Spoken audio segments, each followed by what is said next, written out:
Olá, boa tarde. Boa tarde a cada uma de vocês. É um prazer sempre muito grande ter a vocês aqui presente nos nossos eventos. Hoje estaremos aqui na audiência pública do papel da Guarda Municipal no sistema de segurança pública, justiça e direitos humanos. Vou explicar rapidamente como é que é o procedimento da audiência pública, para que todos tenham conhecimento e daí a gente possa iniciar efetivamente nossos trabalhos.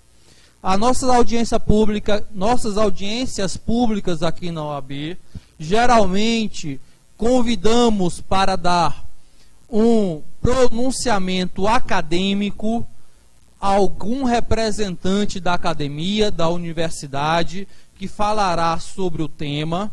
A partir daí, seguiremos também com palestras técnico-profissionais, especificamente sobre quem vive aquele tema no dia a dia, passando então aos debates. Como é uma figura de audiência pública, encerrando a mesa, nós abriremos para o auditório. O auditório também terá a oportunidade de fazer pronunciamento, encaminhamento ou questionamento à mesa, dando oportunidade para os membros da mesa também responderem, seja de forma individualizada ou seja em bloco.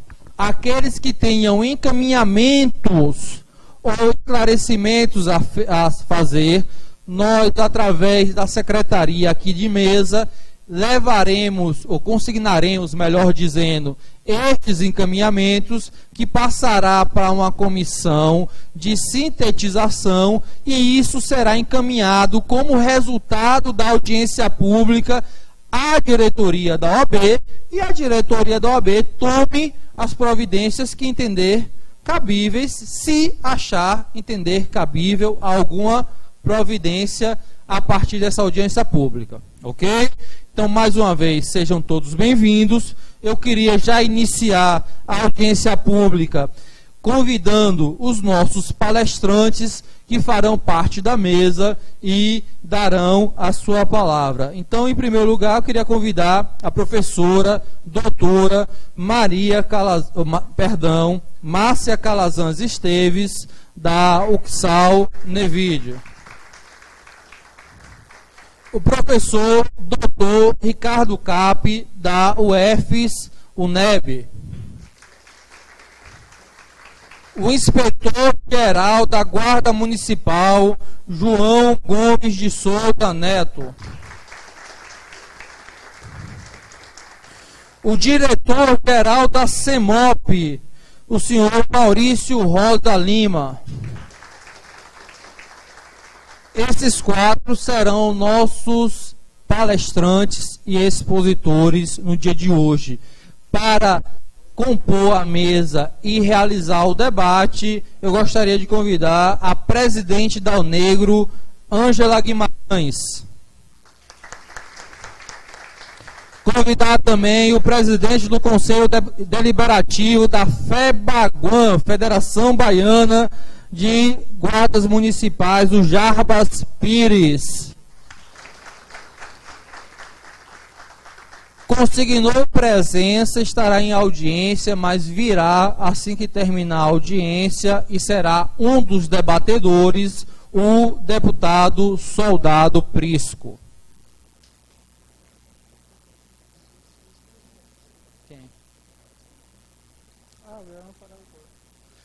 Eu gostaria de convidar para compor a mesa e secretariar esta audiência pública nosso vice-presidente, Dr. Jerônimo Mesquita. Como é costume aqui na OAB, iniciamos toda a atividade com o hino nacional, de modo que eu peço a Vossas Excelências que se levante para o hino.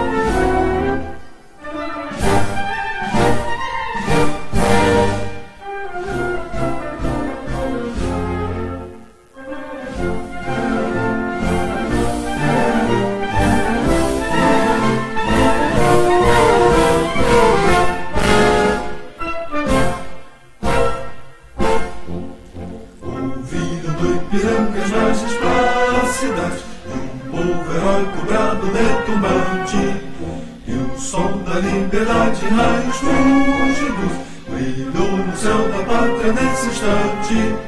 Se o penhor dessa igualdade conseguimos conquistar com braço forte, em teu seio, ó liberdade, desafia o nosso peito à própria morte. Ó pátria amada, idolatrada, salve, salve, Brasil, um sonho intenso, raio vívido, de amor e de esperança a terra desce. Sem teu famoso céu risonho e límpido, a imagem do cruzeiro resplandece.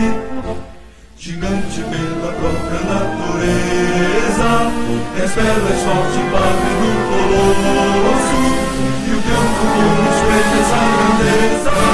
Terra adorada, entre outras mil és do Brasil, ó pátria amada, dos filhos deste sol és mais gentil, pátria amada, Brasil.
Eu gostaria de iniciar consignando a presença do agente judiciário João Leonardo Marques de Leão, do coronel Walter Menezes, da Polícia Militar, do Bruno Cruz, do Sindicato dos Servidores da Prefeitura, do Admar, representando aqui o secretário Geraldo Reis, consignando desde já que a Superintendente de Direitos Humanos, Mona Brito, viria para essa atividade, mas nos ligou relatando que foi relacionada pelo secretário para uma outra atividade, o que a fez impedir-se de vir. Ao capitão José Raimundo, representando aqui a Secretaria de Segurança Pública e a Superintendência de Prevenção à Violência, e ao Gonzaga, representando o Movimento Nacional da População de Salvador. Consignar também a presença aqui na primeira fila da vereadora Ladilce e dos membros da Comissão de Direitos Humanos, a nossa secretária, a doutora Paloma, ao doutor Mário, a doutora Érica, doutor Vitor e outros membros da Comissão de Direitos Humanos que iremos ainda consignar. Senhores e senhoras presentes, qual será o procedimento que iremos iniciar nesse momento? Nós iniciaremos com as palestras e exposições, elas terão um tempo de 20 minutos, sequenciado e, ao final, iniciaremos imediatamente os debates. Cada debatedor com tempo de 10 minutos. Não serei eu aqui que fiscalizarei o tempo de forma absoluta ou inflexível. E esse tempo é mais ou menos para que cada um tenha um paradigma, um parâmetro para falar. Mas tentaremos não cortar a ideia, não cortar a linha de pensamento, para que cada um, seja expositor, seja debatedor, possa, de forma lógica, de forma líquida, expor a sua opinião para o auditório, para que aí o auditório também possa formar opinião e, de forma reflexiva, trazer para a mesa suas considerações. Então, já iniciando a nossa atividade, eu gostaria de passar para a professora doutora Maria Calazans. Perdão, Márcia. Perdão. Márcia Calazans Esteves, professora da UFSAL e do Núcleo de Pesquisas NEVID. Obrigada, Eduardo. Boa tarde a todas e todos que aqui se encontram. Eu sou professora e pesquisadora, né, Márcia Esteves de Calazans. Coordeno um núcleo de pesquisa que se chama Violências, Democracia, Controle Social e Cidadania. E junto a esse núcleo, que congrega muitos pesquisadores, nós temos um instituto que chama Instituto Cidade Segura, onde a gente produz pesquisas que produzem indicadores, que são indicadores para a formulação de políticas públicas e para monitoramento de políticas públicas, né? E tem vários pesquisadores, Brasil, África, França, Brasil do norte ao sul. Então, a gente vem discutindo essa temática já tem um longo tempo. Então, quando eu fui convidada para participar dessa mesa, né, e vi que o protagonista, né, vamos dizer, o assunto que teria o protagonismo da mesa seria a Guarda Municipal, eu fiquei pensando na complexidade que envolve pensar uma cidade segura, né? Ou seja, a Guarda Municipal, ela é... não, pode deixar. Ela é vamos dizer assim, um ator importante dentro dessa agenda e dentro desse esquema de pensamento que nos leva a ter uma ideia do que vem a ser uma cidade segura. Então, nós chegaremos até a Guarda Municipal, tá? Mas antes eu acho que é bem importante a gente poder pensar como que a gente pode discutir e vir a pensar Salvador como uma cidade segura. Né? Nós temos no mundo algumas cidades seguras. O que define uma cidade segura? E nós temos pouquíssimas cidades no Brasil que são cidades seguras. Tá? Salvador não é uma cidade segura. E o que torna uma cidade, ou que tem a possibilidade de tornar uma cidade segura? É quando existe uma agenda municipal de segurança, que nós não temos, né, no Brasil, municípios que chamem para si essa ideia de que, bom, ele é responsável pela segurança daquela cidade. A vida acontece na cidade, no município. Né? Nós temos o equívoco de pensar cidade segura ou políticas de segurança como uma responsabilidade do Estado. E ela não é só uma responsabilidade do Estado. Na verdade, quem é o protagonista dessa agenda é o município. Agora, a gente precisa que os prefeitos chamem para si essa responsabilidade, porque a cidade só se torna segura quando o prefeito se coloca como o agente principal dessa agenda. Se o prefeito não chama para si essa agenda, a cidade jamais vai vir a ser segura, né? Então, o Brasil tem um percentual significativo de representatividade dentro das cidades inseguras do país. Tá? E Salvador desponta como uma cidade insegura. Né? O que é uma cidade segura? Bom, a cidade segura envolve não só, vamos dizer, a segurança objetiva, mas também a percepção e o sentimento das pessoas nessa cidade, né? E aí, mais adiante, a gente vai discutir uma série de indicadores que vão definir o que é uma cidade segura e o que não é uma cidade segura, né? Então, ok, ali podemos seguir adiante. A nossa discussão aqui vai ser praticamente em cima de dois eixos, né? Que um é, bom, por que elaborar ou implementar uma agenda municipal de segurança, né? Como é que a gente pode pensar essa agenda municipal e que tem que ter o compromisso também, né, com o governo estadual, porque, bom, o município é o protagonista, é onde acontece a vida, acontece na cidade, mas precisa ter uma interlocução entre uma agenda estadual e uma agenda municipal, né? Então, existem alguns eixos prioritários para a gente poder fazer minimamente um desenho, né, de uma proposição de vir a ter uma política efetiva de uma cidade segura, né? Bom, existem alguns eixos aí que vão definir isso, né? Ou seja, onde a agenda tem que se construir, que são eixos norteadores, né? Um é estabelecer as estruturas dessa gestão, e aí que envolve financiamento, monitoramento, né, e a avaliação dessa agenda municipal de segurança cidadã. Bom, o que é segurança cidadã, o que é segurança pública? Conceitualmente, elas são diferentes. A gente, para pensar segurança cidadã, ela é definida a partir do quê? Do exercício de liberdade das pessoas que estão nessa cidade e, sobretudo, da promoção, né, e proteção a esses direitos. E isso não tem nada a ver com instituições e órgãos repressivos e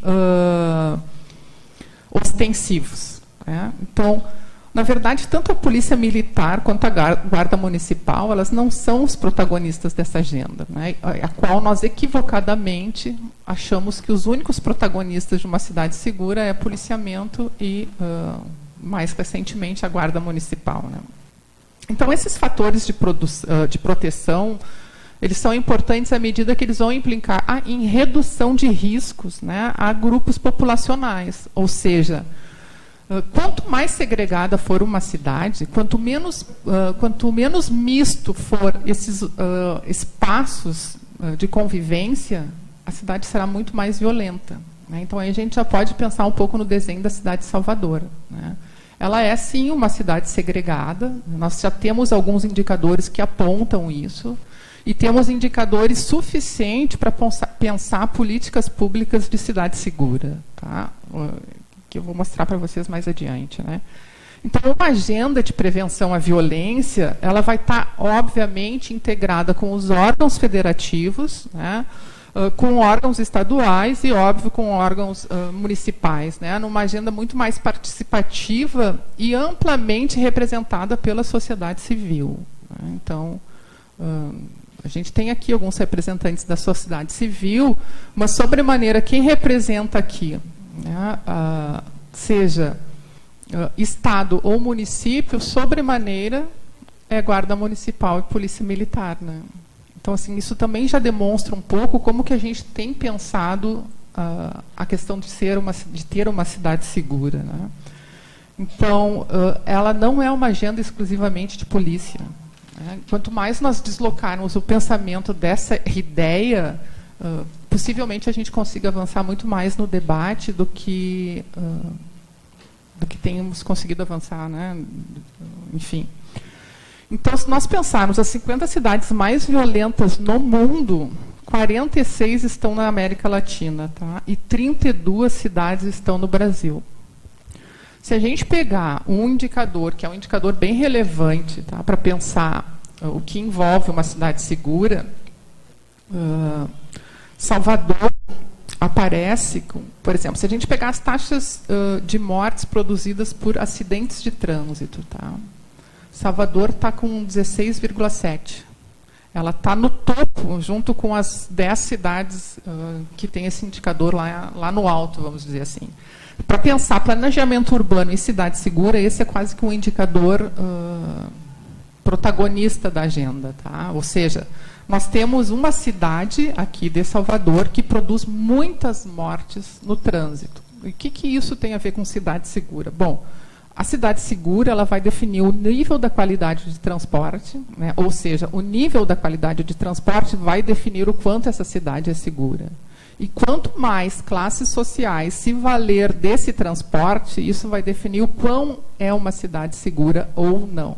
Tá? Se nós pegarmos algumas cidades, enfim, como Sydney, Santiago do Chile, são cidades que, quando tu entras no transporte coletivo, por exemplo, à noite, tu vê as pessoas com traje de festa, né, das mais diversas classes sociais dentro daquele transporte coletivo. Alguém já viu isso acontecer na cidade de Salvador?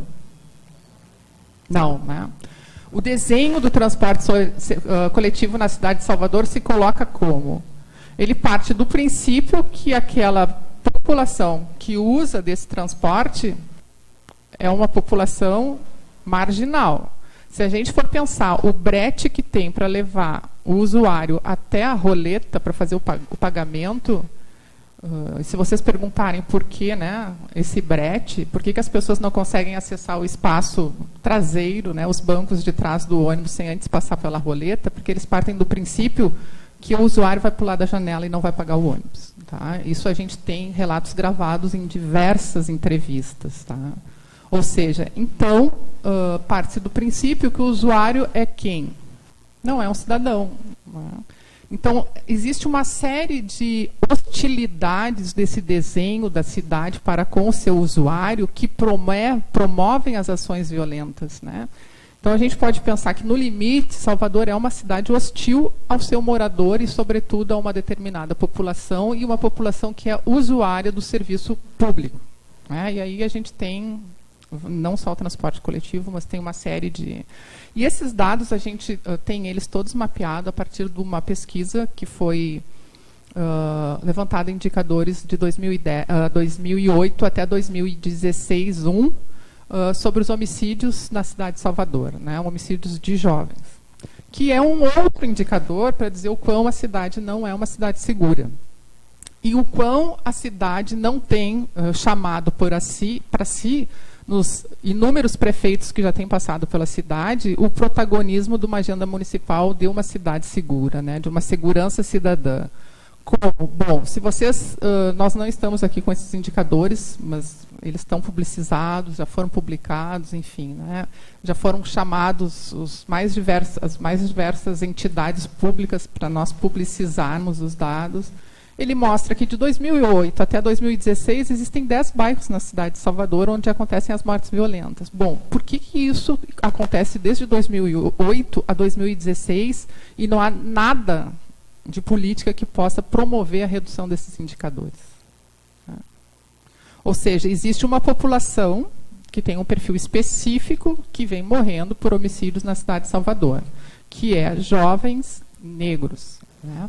E aí, sim, existe a questão do racismo institucional, de mortes produzidas pelo Estado, mas eu diria que a questão também guarda mais complexidade, porque não é, e eu digo aqui somente, não no sentido de diminuir, porque é importante a questão, vamos dizer assim, desses territórios racializados na produção dessas mortes, mas existem outras categorias aí que estão abarcando essa que eu diria que é a maior, mas existem outras questões, né? Existem outras categorias que é, por exemplo, o jovem negro também matando jovem negro. Ou seja, existem disputas de territórios, existe um esquema de pensamento patriarcal que é, bom, se a menina desse território se envolve com o menino do outro território, isso não é permitido, e muitas vezes não tem nada a ver com tráfico. Tem a ver com o quê? Isso tem a ver com um esquema de pensamento patriarcal que é, bom, se ela pertence àquele território, ela só vai se envolver com homens ou meninos daquele território. Se ela for se envolver com outro território, a gente vai lá e mata, né? E isso não é só Salvador, tá? Isso é um fenômeno que vem despontando no Brasil como um todo. Vocês devem ter acompanhado uma morte que aconteceu no aeroporto em Porto Alegre, e que foi exatamente por isso. Não envolvia tráfico, né? E envolvia